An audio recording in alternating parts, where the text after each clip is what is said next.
Hello, welcome to How to Play D&D's Beyond the Table, a 5-episode side quest for myself and the incredibly sensual Daniel Marsh. I really should have thought about different compliments every time. Yeah, But sensual and it kind of incredibly... feels like you're coming on to me, and Yeah. more so than usual. I really want to establish this, that if anyone's listening, how incredibly sensual you can be. See? I don't know oozing how to describe sensuality. Are going to discuss D&D topics that revolve around the listener's state of well-being. I don't know why I was karate chopping my sentences. But don't worry, we will continue to belittle one another to maintain an edge. Are you edging this week? I am not edging this week. I am behaving myself. Quite so. If you're not watching this, I did have a sad face. It wasn't an emoji, it was a 33-year-old man on the edge. Literally. Kinsey's just very upset he doesn't have an edging buddy. It's true. I'm going to get a dog, I think. Not for edging, just... Oh, yeah, very weird time to bring that up. Don't edge in front of the dog. No, I just want a companion. Do not edge in front of the dog. That dog has seen... He'll have his own podcast. It's like... True crime. It's like that poor dog out of In-Betweeners. Oh, yeah. Hello, Daniel Marsh. Hello, Connor Kinsey. Hello. I like how we do this now. It's good. Marshy, what are we covering Beyond the Table this week? And this is the last week for this. It is the last week. But the last episode. It's gone so quick. It's gone so fast. And I think, arguably the most important one, self-care. Let's get to it.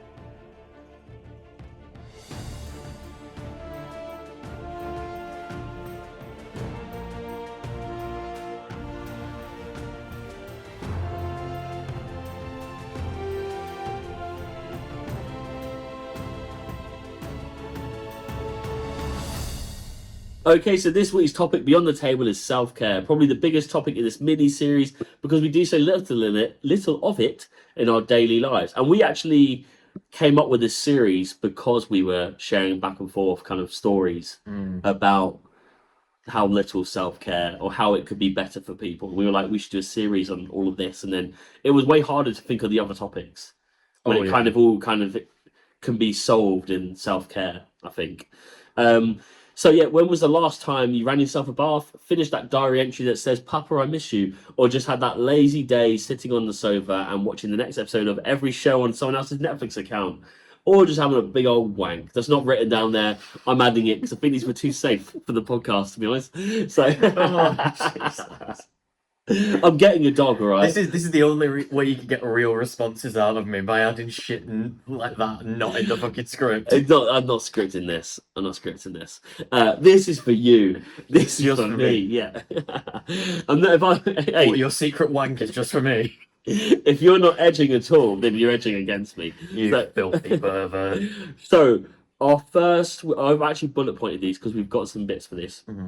First one we talked about quite a bit was financial, which I do think is really important.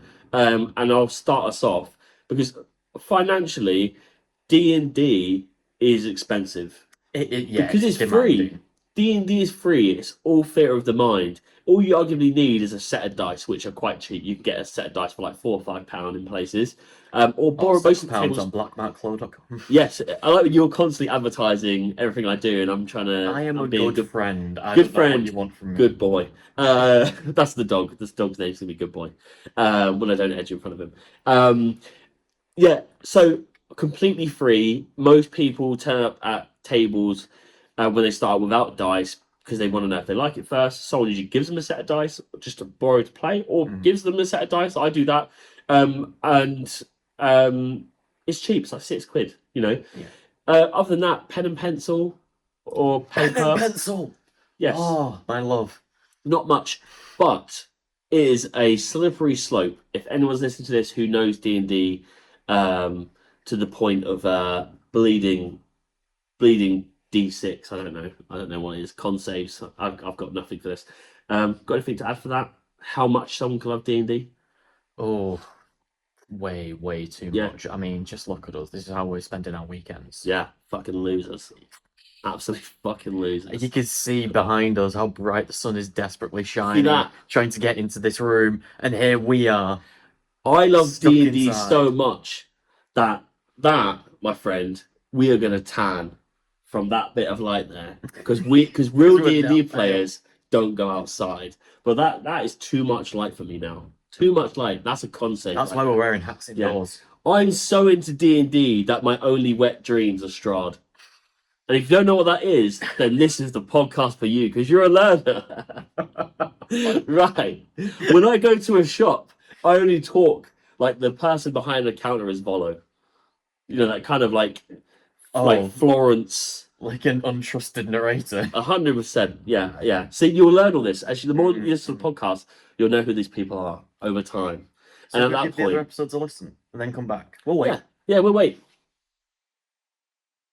That's long enough. That's good. There's the attention span is crazy. It's so small, so limited for D&D players.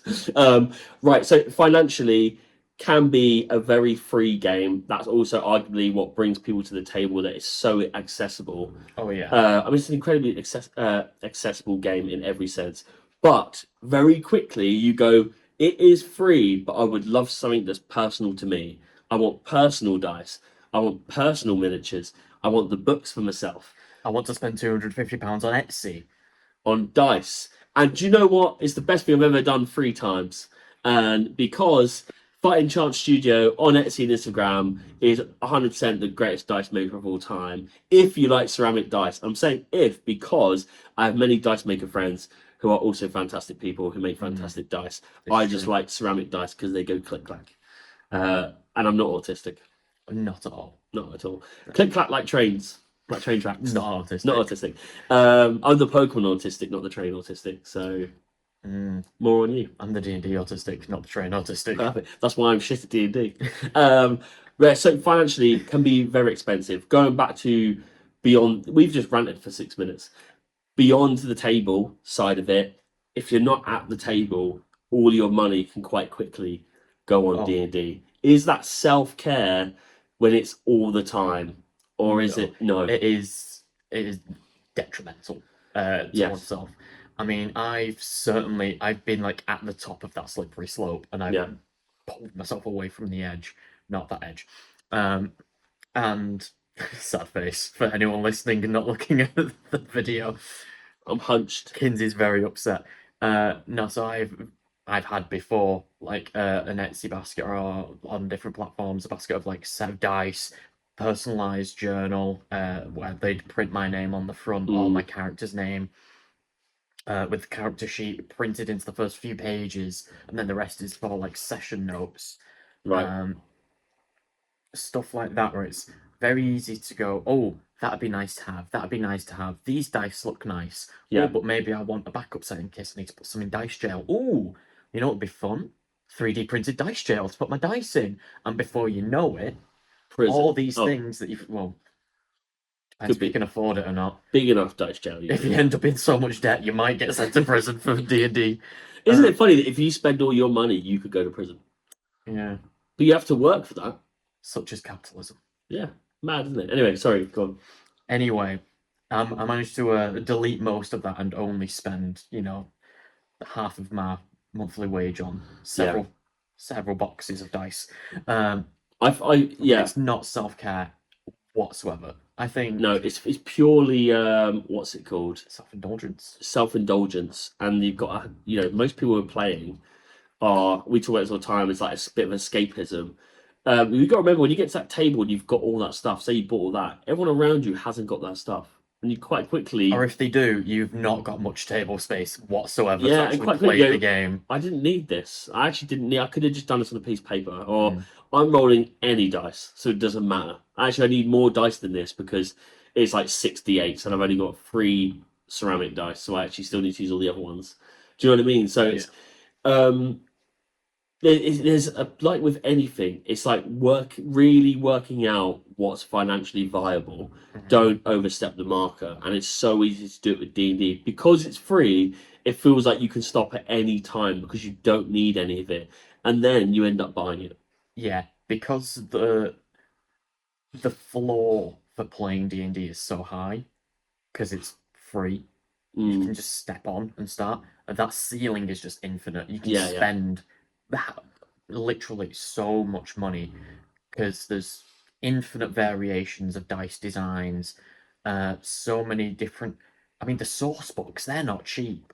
They're crazy and especially expensive. If you want to use like D&D Beyond or other platforms as well, where you have to then buy the source books digitally as well as physically, Yeah, that adds up very quickly. So I'm one for a little treat. yeah, God knows, payday comes, I'm buying a little treat. yeah. But that's enough. That's good. That's You enough. should always buy yourself something with your pay. You Yeah. should not be working to just pay bills. That's not how the world should be working. No. So treat yourself to something. Just make sure that you're not struggling. And all it was to have 2 fun sessions a month.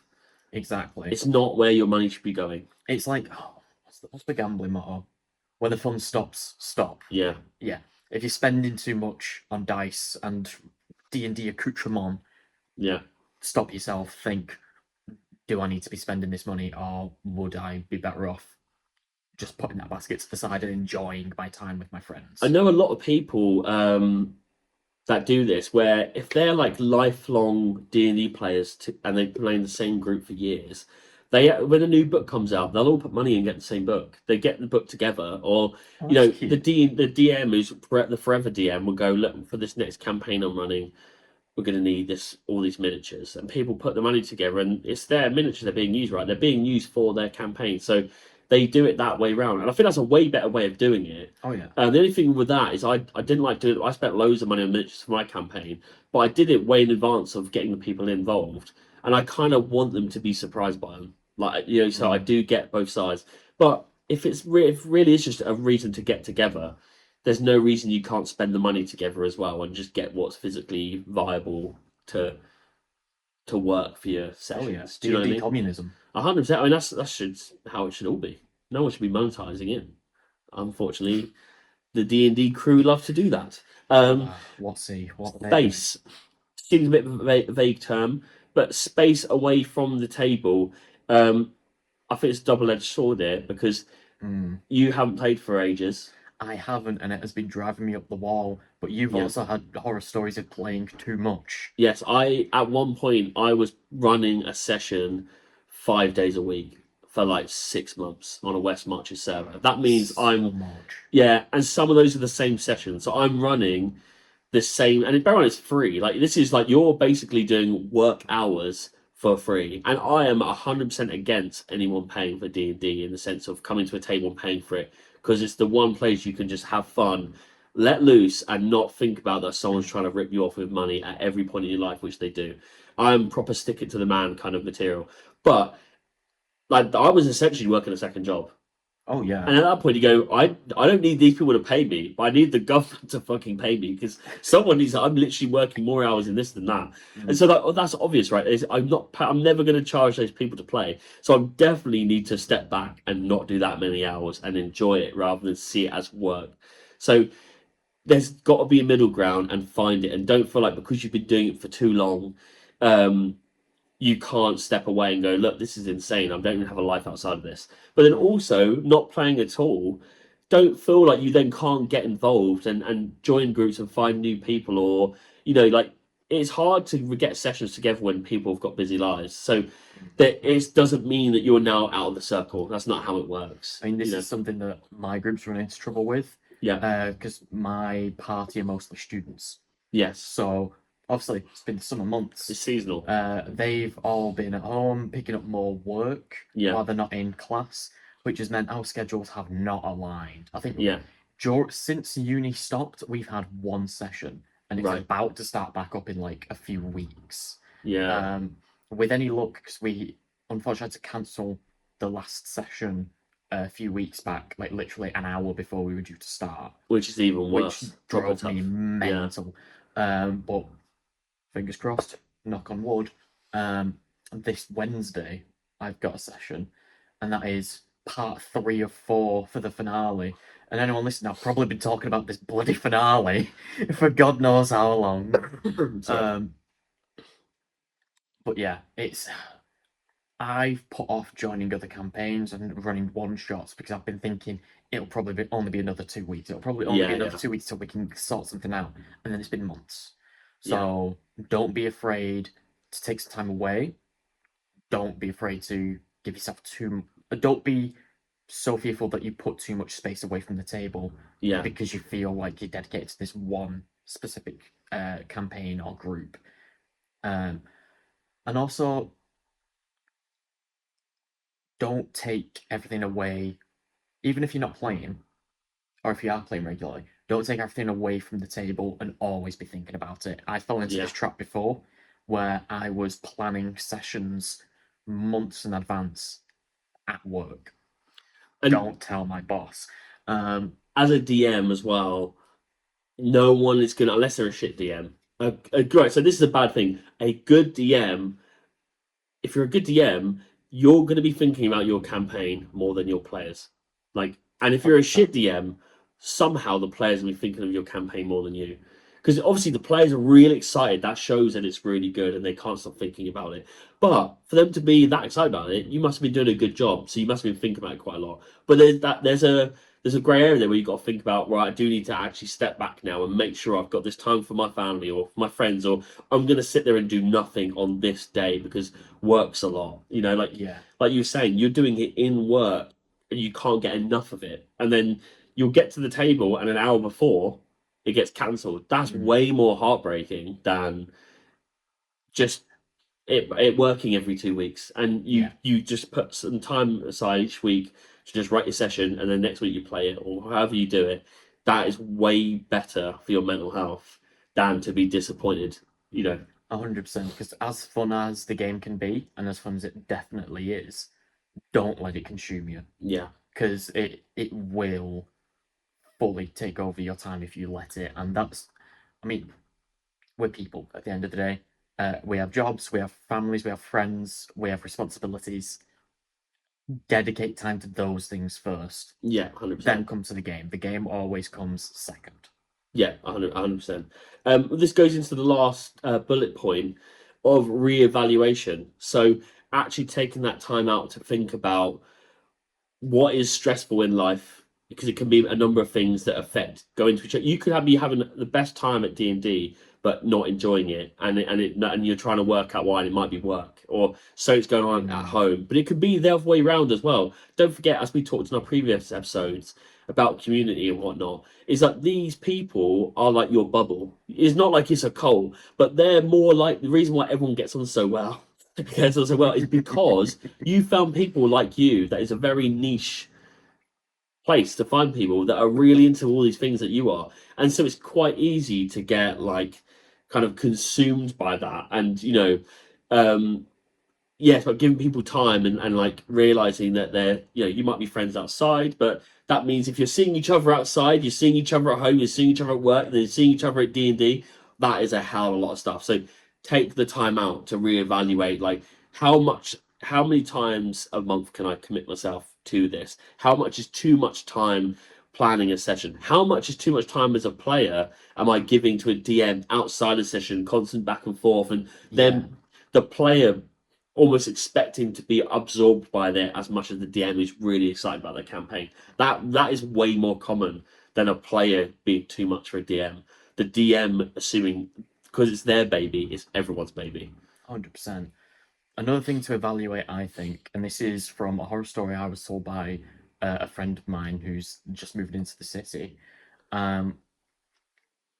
They thankfully are no longer in this campaign. The DM's not had time to run it for a good while now, but they were in a party with their ex, and I won't name names and I won't use pronouns that might give away who's who here. But they were in a party with their ex who was horrible, but they kept seeing each other for the sake of the game. And I don't think that's good. Asking for I trouble. think that's really detrimental to your mental health. So I'd say if you're either a player or a DM and you've maybe had a falling out with someone or broken up a relationship and you don't think you can be as friendly as you'd like to be for something like being at the table, I'd evaluate whether the game is worth it to you to keep putting yourself through that. Yeah, don't ever be doing it for the group. My players do it for the fucking group. Don't you ever dare leave my sessions. But in general, like life continues, and it will. There's other bigger shit you got to deal with. Like, don't assume that and also, if you're worried about letting everyone down, that does show that you're a good person.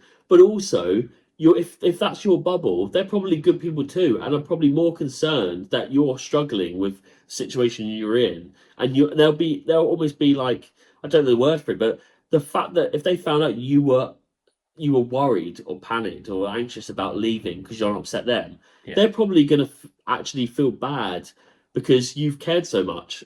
Hope if they don't and they go, yeah, you're not fucking leaving, or I can't believe you're leaving, you're letting us down. They're not good people anyway, so you don't want them around. Exactly. You should be thinking about each other. That's why you're there.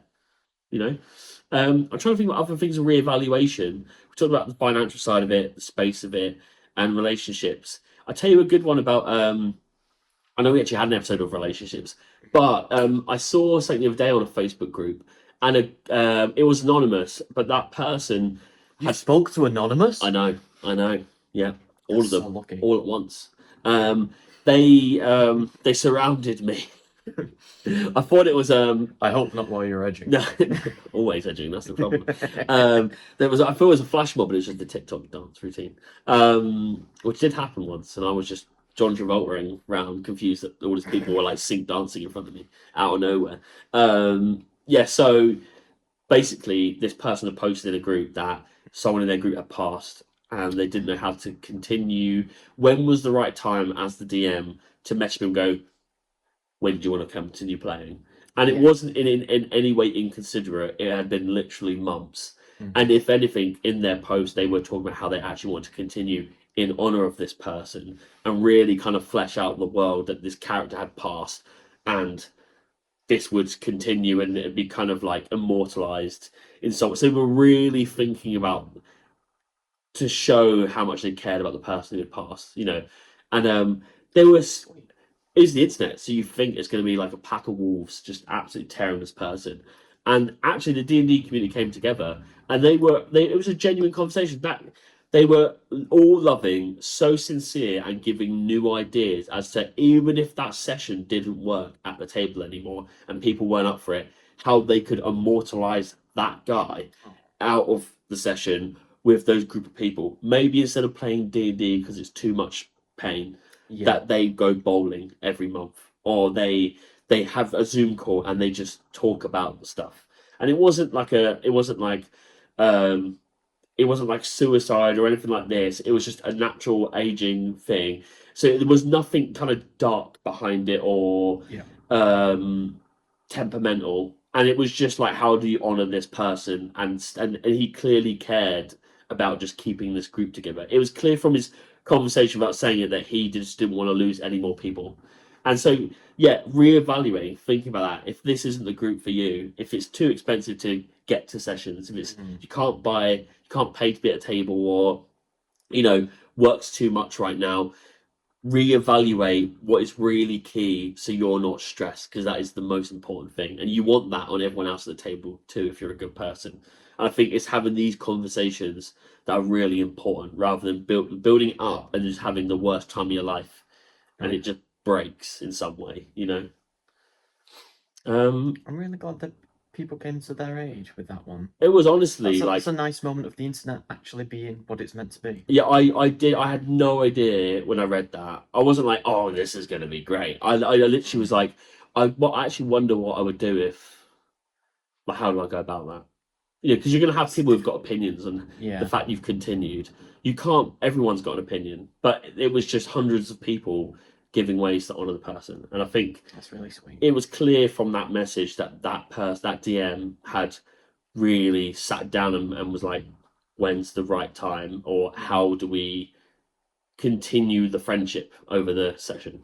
And that you can take that kind of headspace with any of this. Really, it's just a case of like making sure you think about it rather than worrying about it, because you don't think when you worry. You just try to get the quickest shortcut. You go, how do I just fix this quickly? And that's usually how you've been for a long time. So take the time, talk to someone about it. See, people can be upset, people can be joyous. It's completely up to you how you go about it, but make sure someone else knows how you're thinking and how you're dealing with things. Absolutely. I think that's a very good way to take care of yourself. There we go. Yeah. Good Good way of ending the episode? I think so. Okay, well, of course, in true Kinsey fashion, after that lovely sentiment, today's adventure is sadly coming to a close, but we're back again next week with the topic, how many liquids do I need to drink before my own solids begin to slide right out of me? And as always, thank you for tuning in. I'm really sorry, I didn't think we were going to talk like that. And if you'd like to join in on the D&D action, then please follow us on Instagram at How to Play D&D, or check out the link in our bio to join our Discord server. I've been Connor Kinsey. And I've been Daniel Marsh. Good day. Thank you for listening.